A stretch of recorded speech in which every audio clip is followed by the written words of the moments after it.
What's a constellation? A constellation is a group of stars that appears to form a pattern or picture like Orion, the Great Hunter, Leo the Lion, or Taurus the Bull. Constellations are easily recognizable patterns that help people orient themselves using the night sky. There are 88 official constellations. Not necessarily each constellation is a collection of stars that are distributed in space in 3 dimensions. The stars are all different distances from Earth. The stars in a constellation appear to be the same plane because we are viewing them from very, very far away. Stars vary greatly in size, distance from Earth, and temperature. Dimmer stars may be smaller, farther away, or cooler than brighter stars. By the same token, the brightest stars are not necessarily the closest. Of the stars in Cygnus, the Swan, the faintest star, is the closest, and the brightest star is the furthest away. Most of the constellation names we know came from the ancient Middle Eastern, Greek, and Roman cultures. They identified clusters of stars as gods, goddesses, animals, and objects of their stories. It is important to understand these were not the only cultures populating the night sky with characters important to their lives. Cultures all over the world and throughout time, Native American, Asian, and African have made pictures with those same stars. In some cases, the constellations may have ceremonial or religious significance. In other cases, the groupings help to mark the passage of time between planting and harvesting. There are 48 ancient constellations. They are the brightest grouping of stars, those observed easily by the unaided eye. There actually are 50 ancient constellations. Astronomers divided one of the constellation groups Argo into 3 parts. Modern constellations like the Peacock, Telescope and Giraffe were identified by later astronomers of the 1500s and 1600s, 1700s also. These guys used telescopes and were able to observe the night sky in the southern hemisphere. These scientists connected the dimmer stars between the ancient constellations. There are 38 modern constellations. In 1930, the International Astronomical Union officially listed 88 modern and ancient constellations. One of the ancient constellations was divided into 3 parts and drew a boundary around each. The boundary edges meet, dividing the imaginary sphere, the celestial sphere, surrounding Earth into 88 pieces. Astronomers consider any star within a constellation boundary to be part of the constellation, even if it's not part of the actual picture. Not all stars, billions of stars, and only a fraction of them make up the shapes of our constellations. These are the stars that are easily seen with the unaided eye. Ancient observers connected these stars into the star pictures. All stars, however, fall within the boundaries of one of the 88 constellation regions. As astronomers studied the night sky with modern telescopes, they were able to discern stars in the dark space around the constellations, stars that were not part of the original pictures. You can see some of these stars by observing the sky on a dark night. If you look up at the sky with binoculars, you will see even more stars.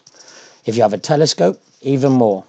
All stars you see belong to one group of stars. The stars in our own galaxy, the Milky Way. Remind you of anyone, ladies and gentlemen? How are the stars and objects in the sky named and located?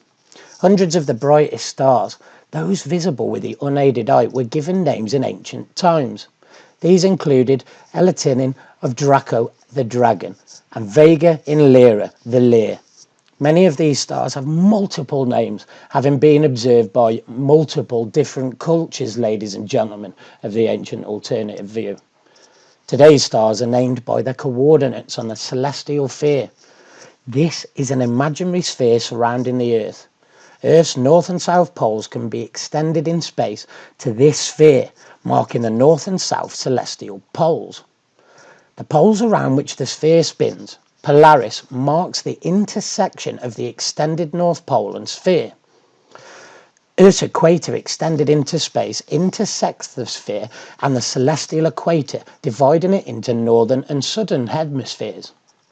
All stars and objects in space, such as constellations, can be mapped relative to the poles and equator of the celestial sphere.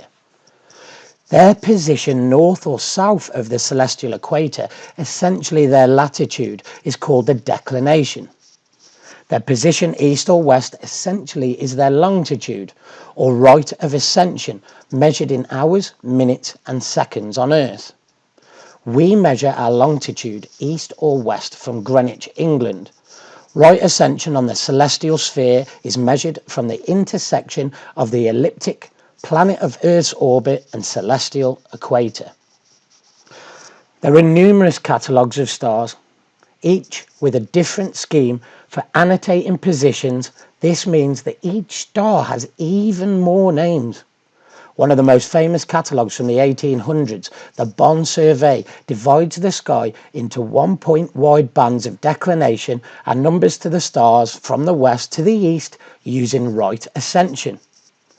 In the Bond Survey, Bonadustumrong Vega is BD plus 38, 32, 38.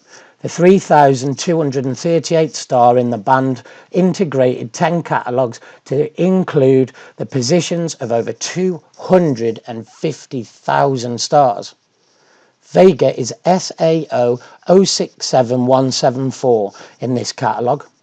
The Hubble telescope has allowed astronomers to see even more stars. The Hubble telescope guided star catalogue currently lists the coordinates of over 19 million bright objects, 15 million which are classified as stars. There's a diagram, ladies and gentlemen, of what we've been looking at today.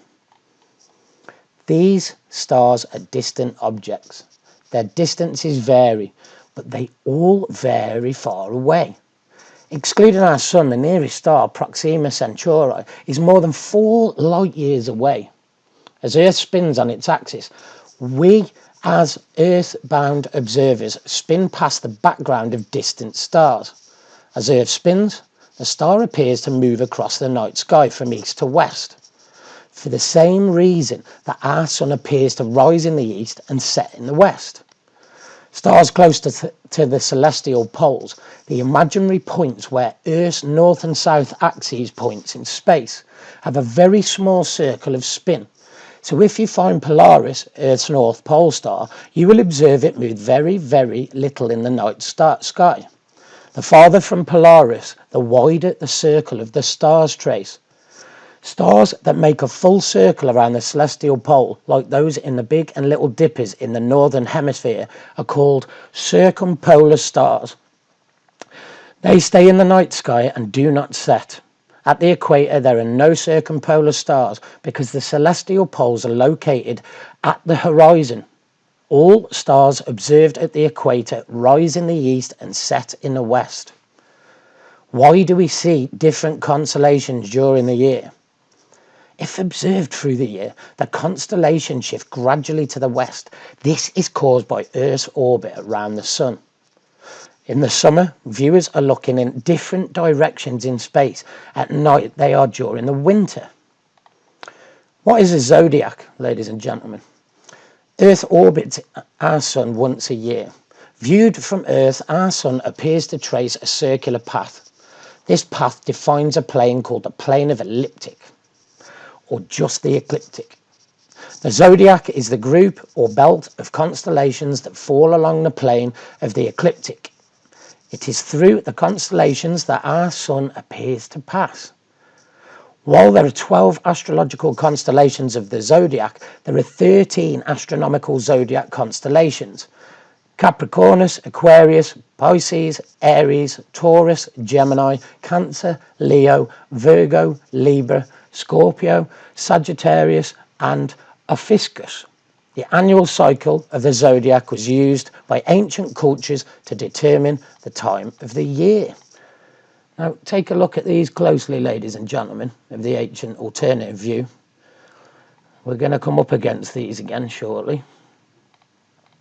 Most of the planets, except Pluto, have their own orbits that are very close to the ecliptic plane defined by Earth's motion, within about 8 degrees above or below.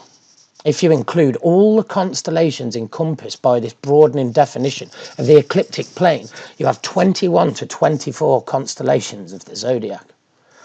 Why don't the constellations line up with astrological dates? The astrological signs were identified and connected to the calendar about 2,500 years ago. However, since that time, the timing of Earth's seasons has shifted. This is partially due to the fact that Earth wobbles a little like a top, making its axis point in different directions at different times. This is a predictable cycle of change over a period about 23,000 years, ladies and gentlemen, of the ancient alternative view. Because the direction of the Earth's axis of rotation determines at which point in the Earth's orbit the seasons will occur. This wobble would cause particular season, for example, Northern Hemisphere's winters, to occur at slightly different places over time. Through time, then, the seasons have shifted with respect to the background of the zodiac constellations. 5,000 years ago, our sun passed through Taurus during the spring equinox. Today, it is in Pisces at the start of spring. So if you wonder why your horoscope may be off a bit, perhaps by several thousands of years, this shift may be the reason, ladies and gentlemen, of the ancient alternative view. Now, on looking at the specific star constellations, I noticed that the Peruvian style stonework, as you can see with the nubs appearing in front of you, appeared very consistent to the star constellations themselves.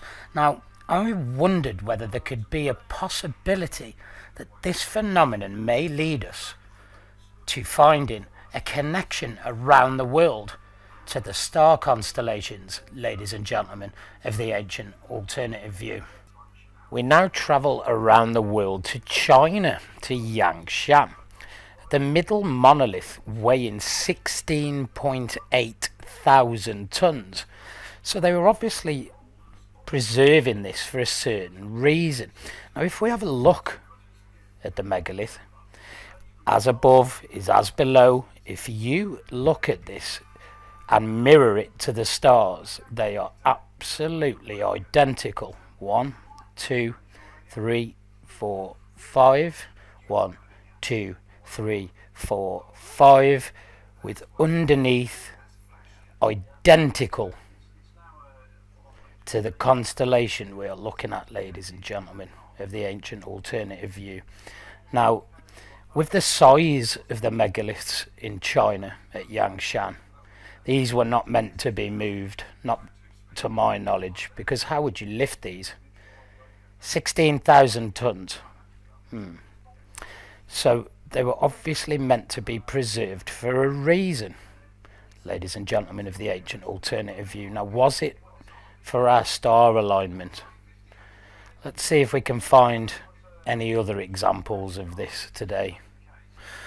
Now, when we started looking at Tamil Nadu in India, firstly we started recognizing that there was a language on the walls.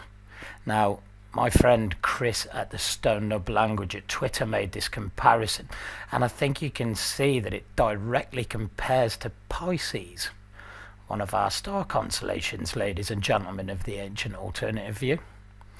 Now, the rest of the language on here must be multi-layered, as this only points at one section of the wall. I'd like to point out what we looked at on the first Nub Language, that maybe shadow play comes into play, and what we're seeing here is relevant to the moonlight and the night sky. If this is a multi-layered language, ladies and gentlemen, then maybe the sun in the day brought out one aspect of the language, and maybe the moon brought out another, because as you can see, the direct comparison is strikingly similar from China to India to South America, ladies and gentlemen of the ancient alternative view. I wonder what your thoughts are on this. Now, a very close friend of the channel, Andrew at Ancient History Criticisms, in his recent India production, promoted Vlad 98VT's Trikutam India setup of the, well, we call them nubs. Now, I'd like to point out that this looks absolutely identical to the Orion's belt, even to the point here where it's got absolutely all the stars as well, if you can see. Now, this is and has to be a link to what they were looking at in reference to the nubs, ladies and gentlemen. Now, Andrew's fantastic at documenting the nubs. Massive congratulations to him on his recent success with his channel.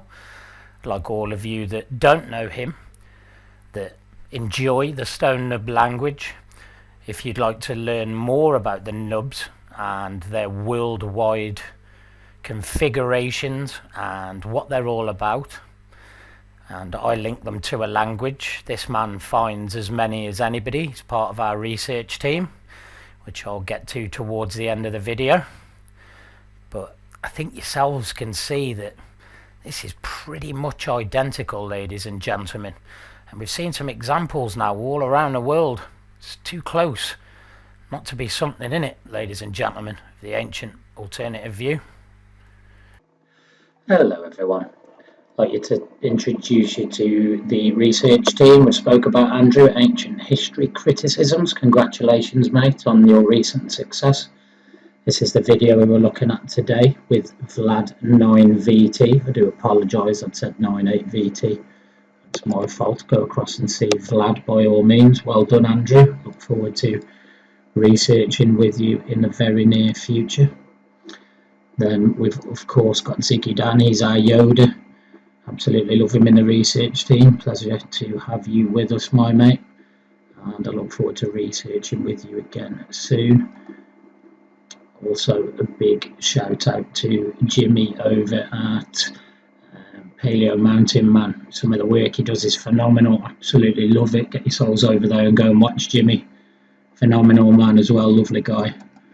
And thanks very much indeed, Jimmy. Also Dave Bugcat 7, Stone Wall Research.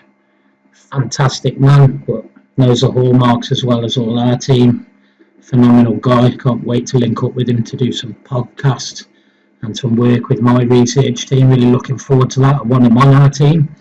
As soon as he gets a little bit more time, then that's where I'd love him to be.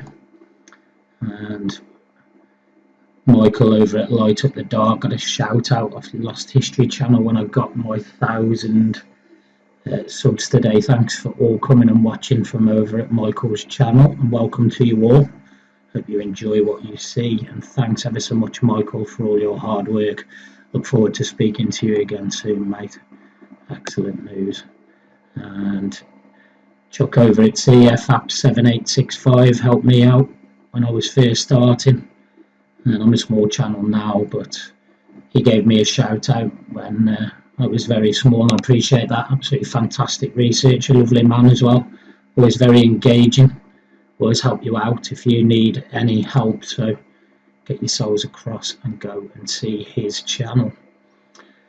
This man needs no introductions. Boomed onto the circuit.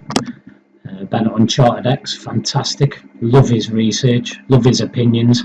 His recent episode with KRIS Dunn is absolutely amazing. I must admit, he is one of my idols, KRIS Dunn. So, pleasure to have watched that. Massive shout out to Dave at Uchronia Utopia. Dave's been helping me out no end when it comes to the star alignment and looking at the nubs in a different way, what is above to what could be below, as in mirror images. Now, thanks very much indeed, Dave, for all your hard work with me. I know it's been a mission for us both, but wow, it's been also very eye-opening. Then, of course, you've got Shermanator Osborne, part of the team. Fantastic. Thank you, Shermy, for coming and researching and teaching us all a thing or two. Dave and Sherms have researched for many years. I won't put that figure out there. And Very, very helpful people, brilliant researchers, to be quite honest with you. And if you don't know this channel already, this is a channel called LAH. They are Russian, and their work is pretty much second to none, other than Michael. I love Michael's channel, Lost History, but the physical evidence, these guys are amazing. I've been communicating in Russian, which is difficult as their channel is in Russian, but if you want to see the best of the best for the stonework and what goes on there, these guys are phenomenal, so go and have yourselves a look. Now, I'd like to say an enormous thank you to everyone that helped me get to 1,000 subscribers, and I didn't think that possible. I didn't think I'd make 50, so very kind of you all for coming across. One more shout out before we go. Mr. Eccentric himself, but a very good friend of mine, Charles Koss, always there to help, always very engaging. I've read one of his books on the ancient pyramids, and I've got to be honest, it is very worth a read.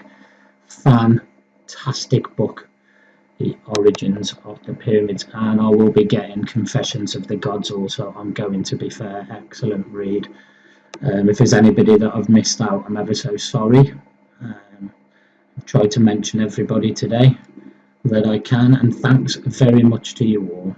If there's anything you'd like to add on the stone Nub language, we'll be looking at what the sun could possibly do in the daytime to this language. Is it related to DNA, geometrics, mathematics, advanced physics? Could there be schematics for the buildings or advanced equipment or engineering equipment used? A good friend of mine, Crispin, over at the Stone Nub Language on Twitter, he'll be joining us here on YouTube very soon. It's helping me to decode the language. He helped today, if you look at Tamil Nadu, he helped with the decoding of the Pisces constellation. So thank you, Crispin, and thank you very much indeed for being part of the team. I wish you all the very best, ladies and gentlemen. Thank you very much indeed for watching.